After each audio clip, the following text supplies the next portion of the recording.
Thank you so much. I'm going to look at this guy. I don't know why I've not talked to him so far. Brilliant young chap. And by the way, he won the, they had a list called the 40 people who are under 40 who are excelling in things that they do. And he was actually awarded for excelling in theater. Show some love, man. Put your hands together. Show some love for Nii Commey. There we go. There. All right. Welcome to the show, man. Thank you very much. Oh, thank you. Finally. Thank you. Yes. It's good to have you here, man. It's a pleasure to be here too. I've been dreaming about this for almost 10 years now, and so it's an exciting day for me to be here. Fantastic. Yeah. We're going to pause for course. When we come back, we'll be talking more about theater stuff. Stick around, folks. Nii Commey in the house. We will be right back.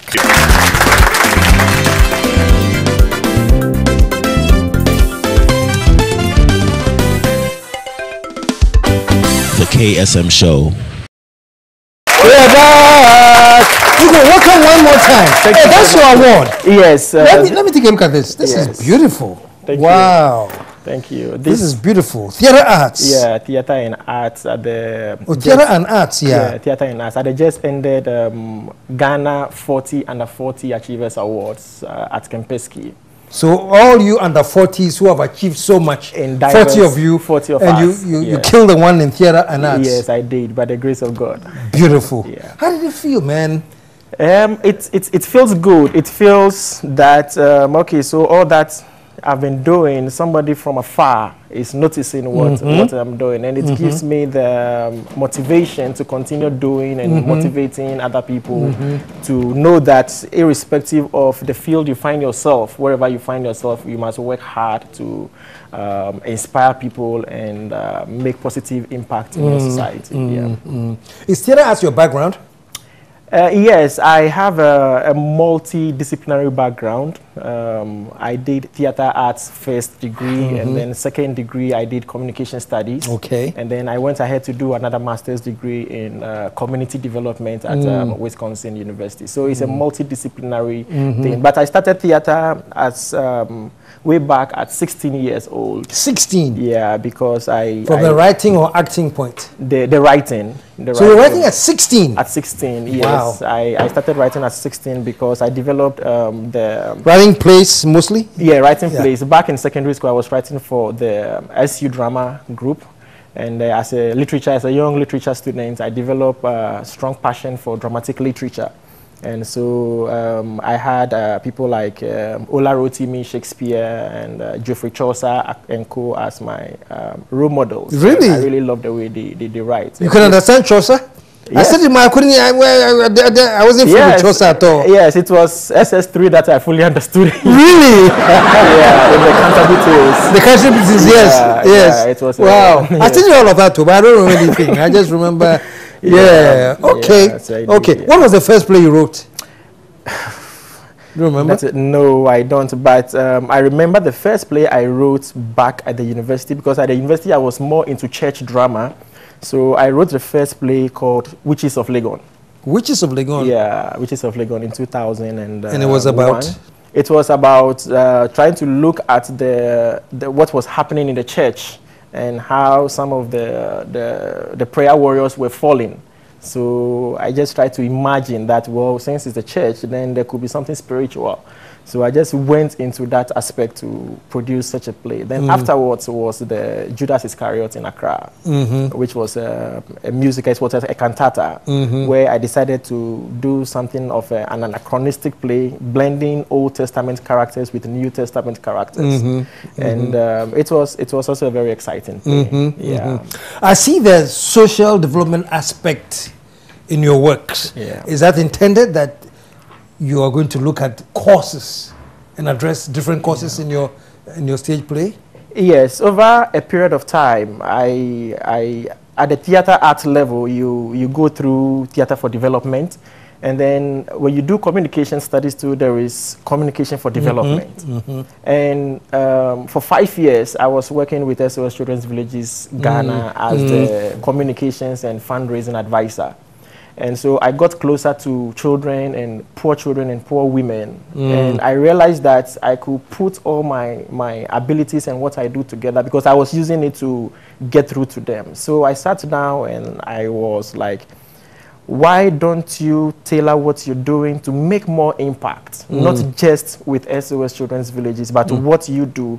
Why don't you make much more impact with theater? With communication for development, trying to address the sustainable development goals set by the United Nations. And these were some of the things that motivated me to really focus on the social development aspect. And it was as a result of that that I took the master's course in community development at Wisconsin. Yeah.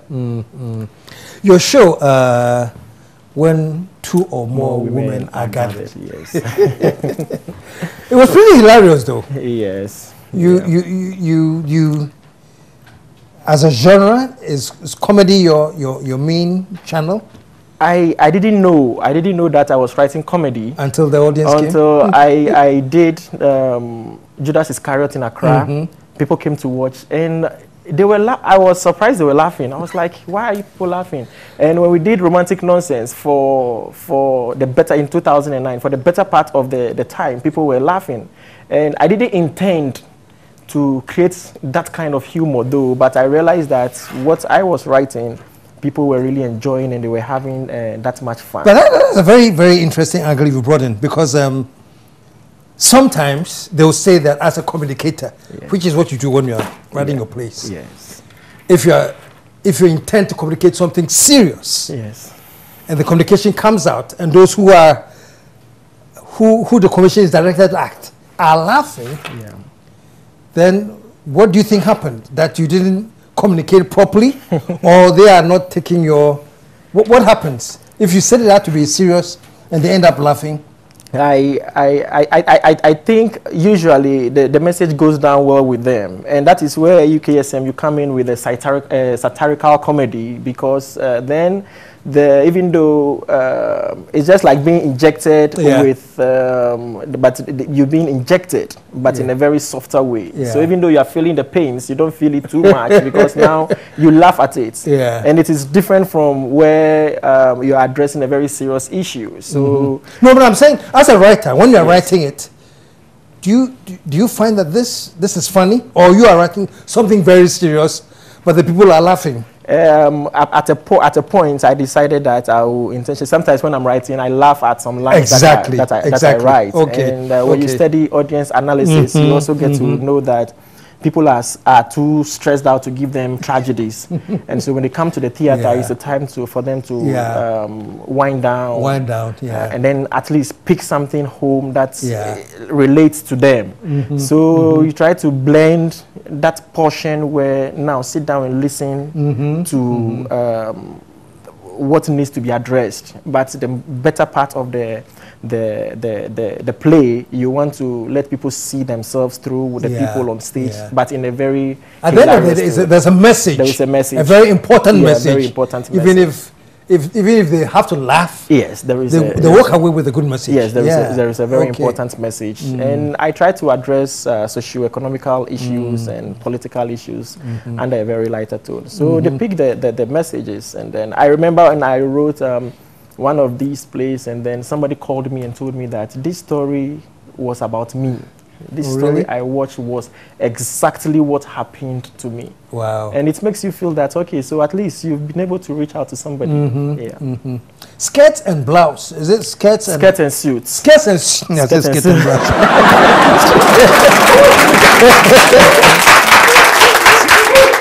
Skirts and suits is your next one. Yeah, skirts and suits is the... Yeah. Last year, I started with a campaign because my social development bit of what I do is focused on women and their children. I started with a campaign where I'm using theater to reach out to them, to address the needs of women. You know, women have a lot of issues, and even though they are so powerful, they still want to be more powerful. Sometimes they even want men God himself is not aware of. So when you they want men to marry that God himself is not aware of. That's on the lighter side.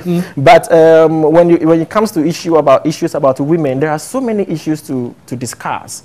And I felt that women need to be motivated every now and then. When it comes to the poverty line, women are the people who receive a lot of the punches and their children.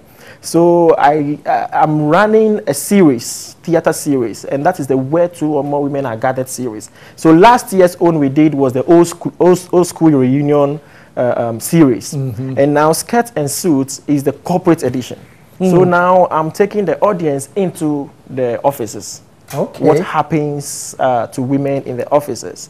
So that is how the series are going to run. And then in December, we're looking at, we go into the church. From church, we move to the maternity. We move to different sectors of the... But they're all women development related? It's about women. Yes, about what happens to women in these areas. Under a very lighter tone. Lighter tone. So Skirts and Suits is a look at women in the corporate world. Yeah, women in the corporate world. Yeah, women in the corporate world. It talks about the power. It talks about romance. It talks about how a typical Ghanaian lady behaves in an office. So it's a day-to-day affairs of the office and how people are looking What's a typical Ghanaian lady? The average Ghanaian lady. That is what people must come to watch. Because if I put it down right now, there will be so much argument. So really? I want them to come and watch it. Yeah. What personally, outside of playwriting, what are the lighter things you do to chill, to relax? What are your hobbies? I'm the indoor type. Really? I'm the indoor type. I develop so much passion for writing that sometimes it's quite difficult for me to go a day without writing something creative. Oh, really?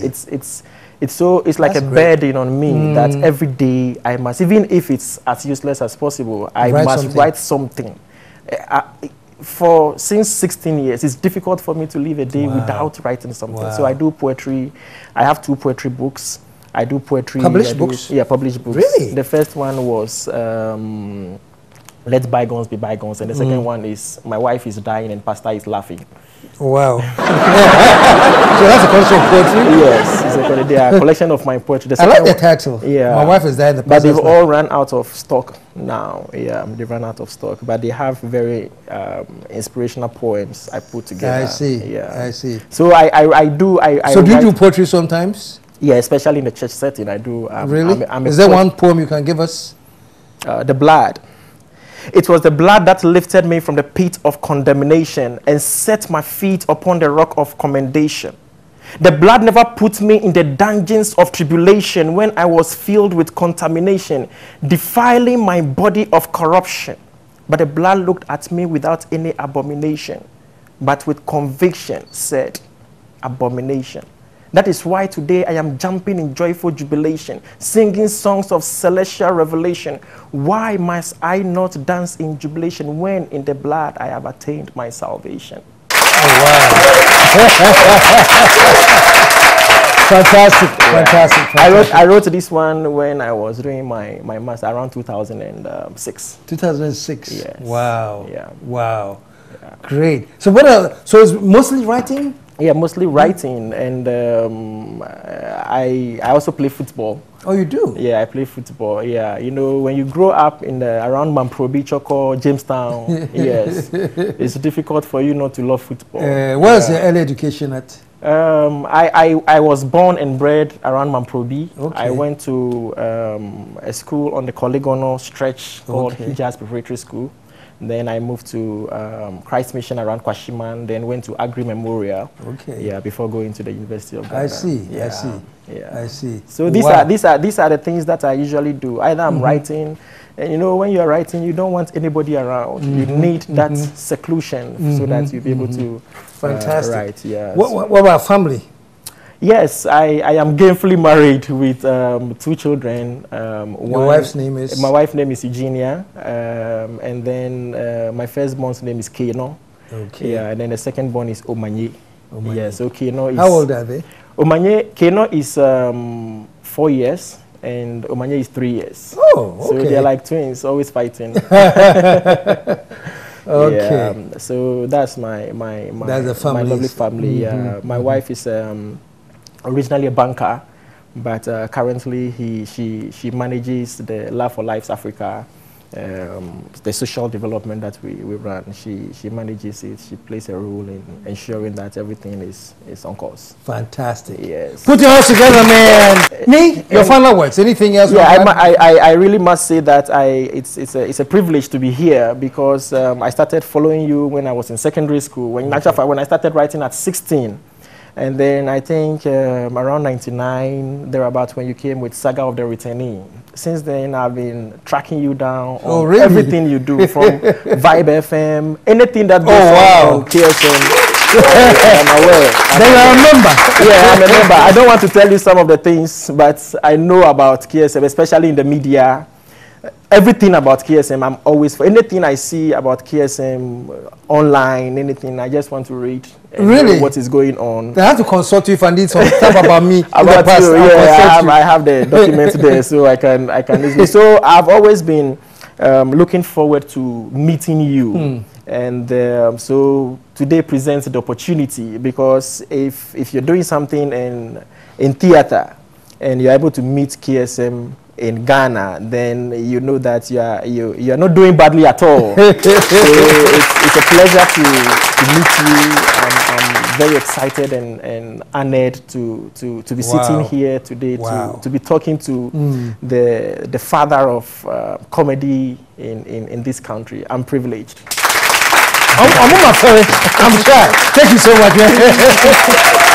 Okay, man. So we wish you all the best for this production, and we'll all be there to support you. Thank you. And congratulations. Thank you very much for this award as well. Thank you. And I want to present this award to all the thousands of audience who have made it possible. You know, like we always say, theater without audience is mere results. That's right. Yeah, and so for the support they give us when we started, the challenges we had, they still continue to give it to us. So I present this award to the thousands of audience watching us. Audience members, he says the award is yours, man. Thank you. Stick around, folks. We'll be right back. Stay cognizant for a recrudescence of gratuitous conviviality and merriment.